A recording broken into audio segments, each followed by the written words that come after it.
अस्सलाम वालेकुम। मैं हूँ डॉक्टर मोहम्मद कासिम तैमूरी तैमूरी क्लिनिक हरीपुर पाकिस्तान से आपसे मुखातिब।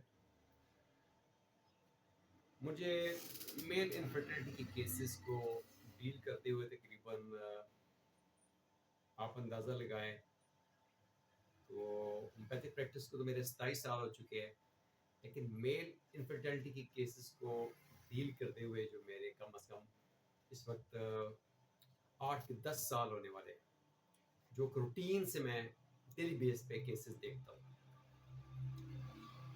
जितने भी केसेस मैंने देखे हैं उनका लुबे-लबाब, उनका क्लिनिकल एक्सपीरियंस अपना जो पर्सनल है, हो सकता है आप इसे इत्तेफाक करें ना करें, मैं वो आपके साथ शेयर कर रहा हूँ क्योंकि मैंने जो देखा है, जो मैंने अपनी प्रैक्टिस में देखा है, मैं वो यहाँ पे शेयर करूँगा।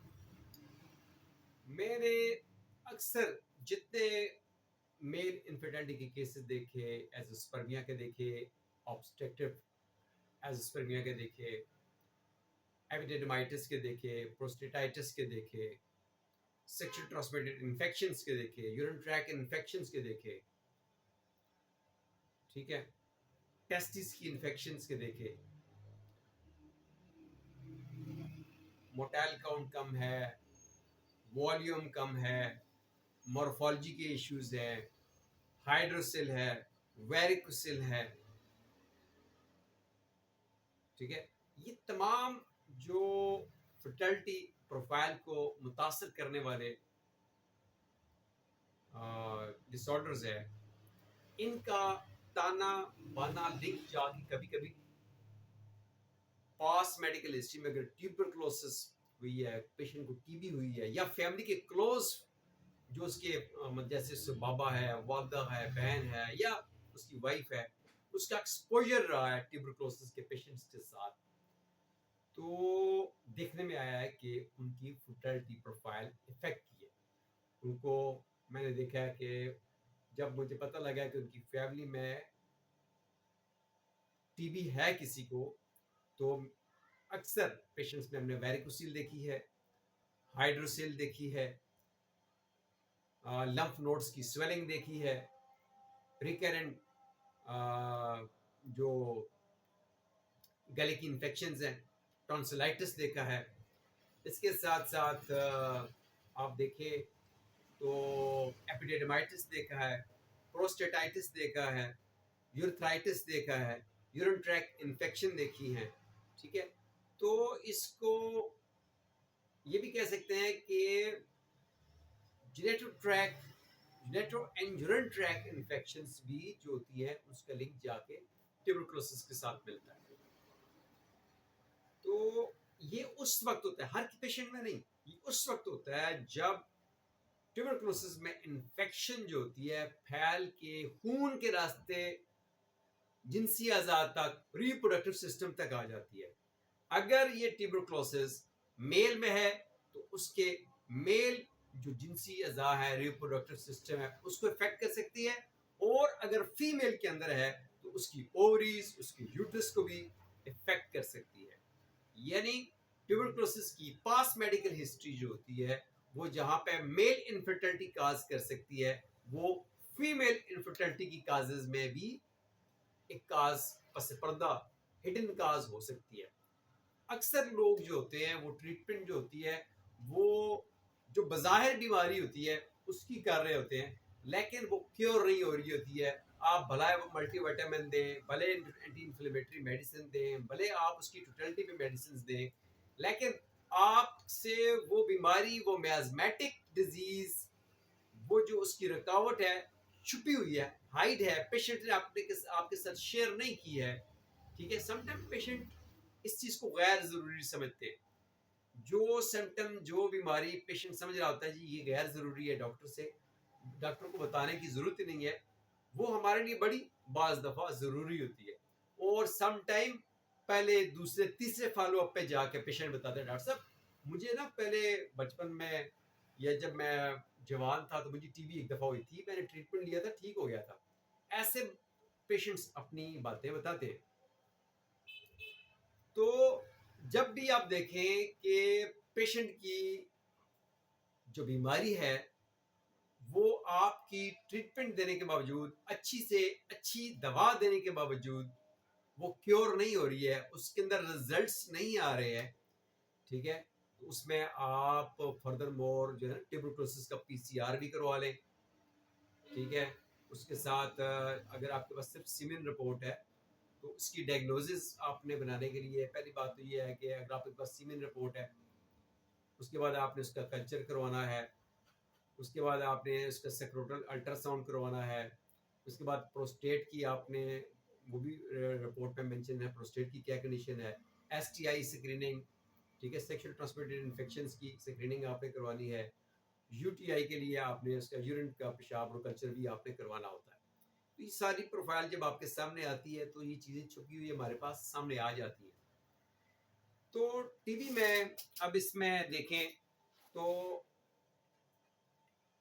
एपिडेडमाइटिस, एपिडेडमाइटिस ये है कि टेस्टिस के ऊपर जो ग्लैंड्स होते हैं ना, एपिडेडिमिस, जहाँ पे स्पर्म्स मिच्योर होके आके स्टोर हो रहे होते हैं, वहां पे एपिडेडमाइटिस आ रहा होता है, यानी इसकी सोजिश हो जाती है। तो अगर टीबी उसकी पस पर्दा उसकी काज में आएगी, उसकी फैमिली हिस्ट्री में आएगी या उसकी पास मेडिकल हिस्ट्री में आती है, वो क्या करती है, एपिडेडिमिस को ब्लॉक कर देती है, नालियों को ब्लॉक कर देती है। तो उसके पेश नज़र एपिडेडिमाइटिस भी रिपोर्ट में आता है और साथ एज़ोस्पर्मिया भी रिपोर्ट में आता है। जब एज़ोस्पर्मिया निल स्पर्म्स आते हैं या बहुत ही कम स्पर्म्स आते हैं, ठीक है, दोनों सूरतों में उसकी ऑब्स्ट्रक्शन जाहिर कर रही होती है कि मनी बहुत कम आ रही है, वॉल्यूम बहुत कम है, ठीक है, उसकी काउंट बहुत कम है, मोर्टेलिटी बहुत कम है, तो ये चीज़ें आ सकती हैं, तो इसमें आपने देखना होता है।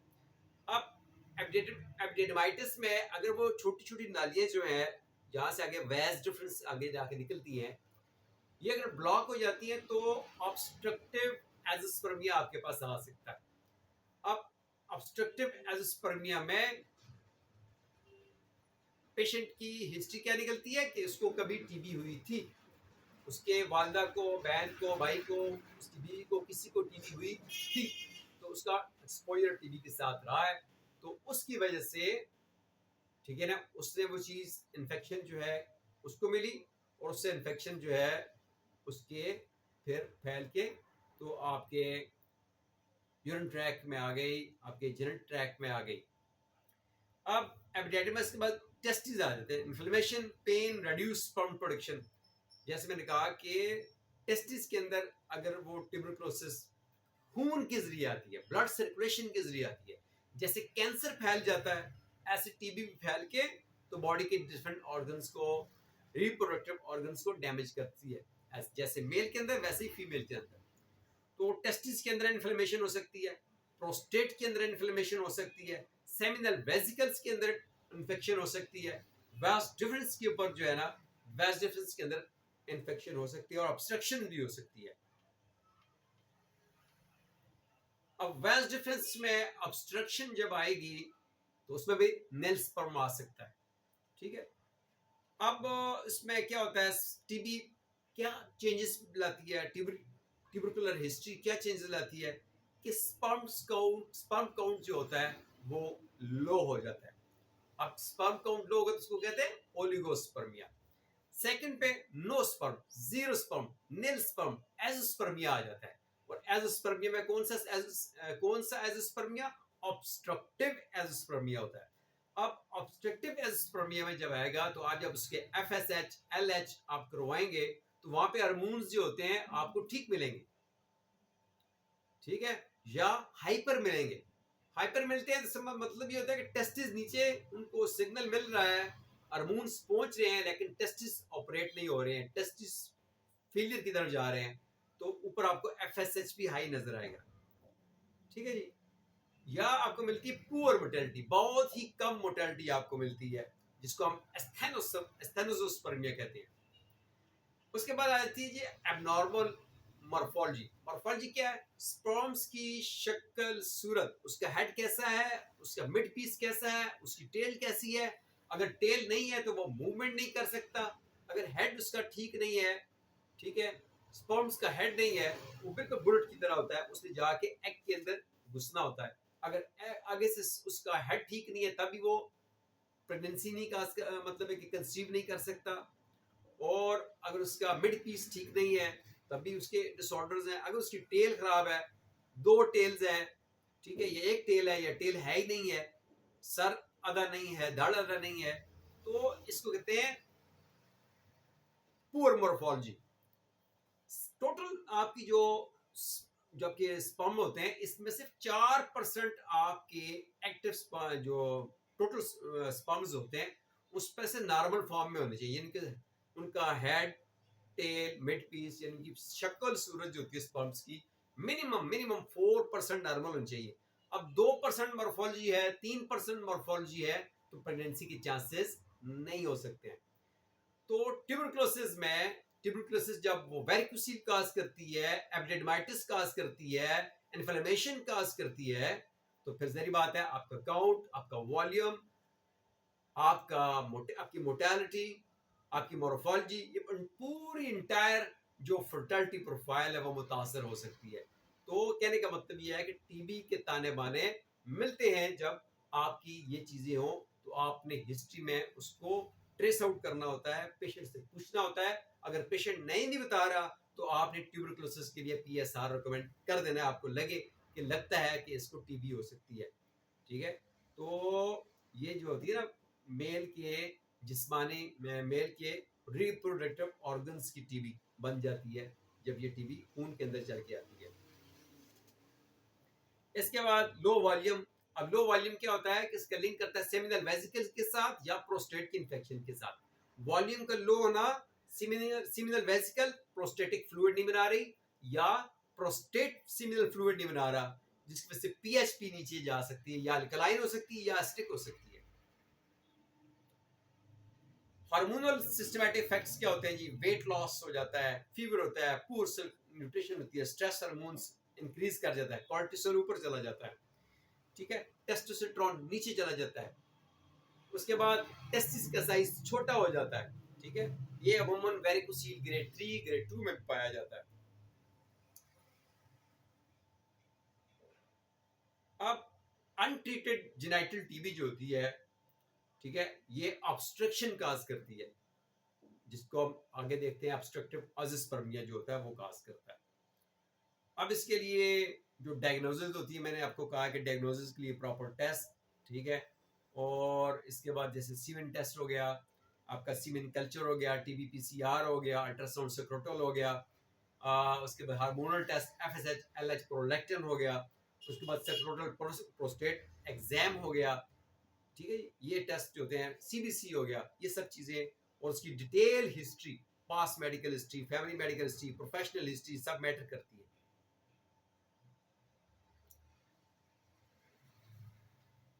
ठीक है जी। तो साबित हुआ कि टीबी जो होती है ये फेफड़ों की भी हो सकती है। टीबी की आजकल बहुत ज्यादा टाइप्स हैं, आंतों की टीबी भी होती है। अब आंतों में टीबी होगी, जरी बात है उसकी डाइजेशन, उसकी गट हेल्थ पूर हो सकती है। हड्डियों की टीबी भी होती है, हड्डियों की टीबी, आंतों की टीबी, दिमाग की टीबी, टेस्टिस की टीबी। टीबी आजकल इसकी बहुत सारी टाइप्स है, सिर्फ फेफड़ों की टीबी नहीं है, और भी टीबी की टाइप्स है। तो ये सब टाइप्स जो होती हैं मेल के रिप्रोडक्टिव सिस्टम को या फीमेल के रिप्रोडक्टिव सिस्टम को मुतासर करती है।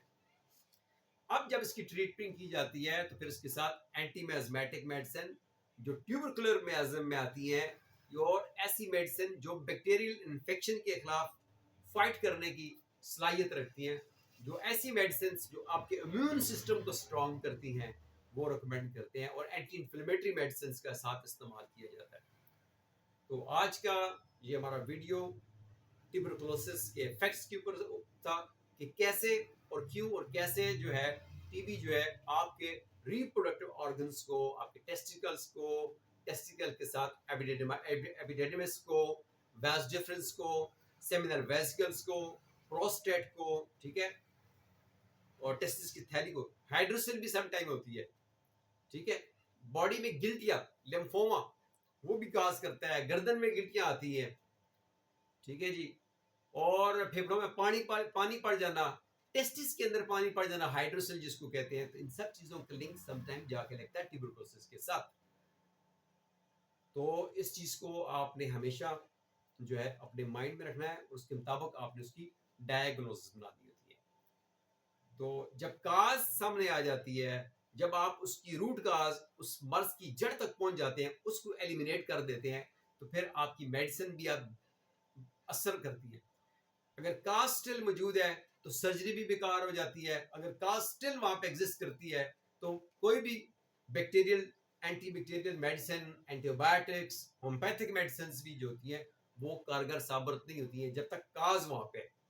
काज क्या होती है? ट्यूबरक्लोसिस। उसको आपने कमजोर करना है, अपने इम्यून सिस्टम को स्ट्रांग करना है, ठीक है ना। क्योंकि ट्यूबरक्लोसिस में बॉडी के अंदर बहुत ज़्यादा कमजोरी आ जाती है, आपके बॉडी के फैट्स, आपके मसल लॉस हो चुका होता है, ठीक है। आपका जो बॉडी का मेटाबॉलिज्म है वो बड़ा फास्ट रन कर रहा होता है, तेज रन कर रहा होता है, जिसकी वजह से आपके अंदर जो है बहुत ज़्यादा कमजोरियाँ आती है, वीकनेसेस आती हैं, पसीना आता है, कमजोरी आती है। तो आज का ये हमारा जो एक टॉपिक था तमाम हुआ। अगर आपका कोई सवाल है तो आप पूछ सकते हैं नीचे कमेंट्स में, मुझे व्हाट्सएप कर सकते हैं। अगर आप ट्रीटमेंट करवाना चाहते हैं तो आप हमसे ऑनलाइन भी कंसल्ट कर सकते हैं, हमारे क्लिनिक भी आ सकते हैं। अल्लाह से ये दुआ करते हैं जी अल्लाह पाक आप सबको, हम सबको सेहतमंद और तवाना रखें। Thank you. अल्लाह हाफिज़।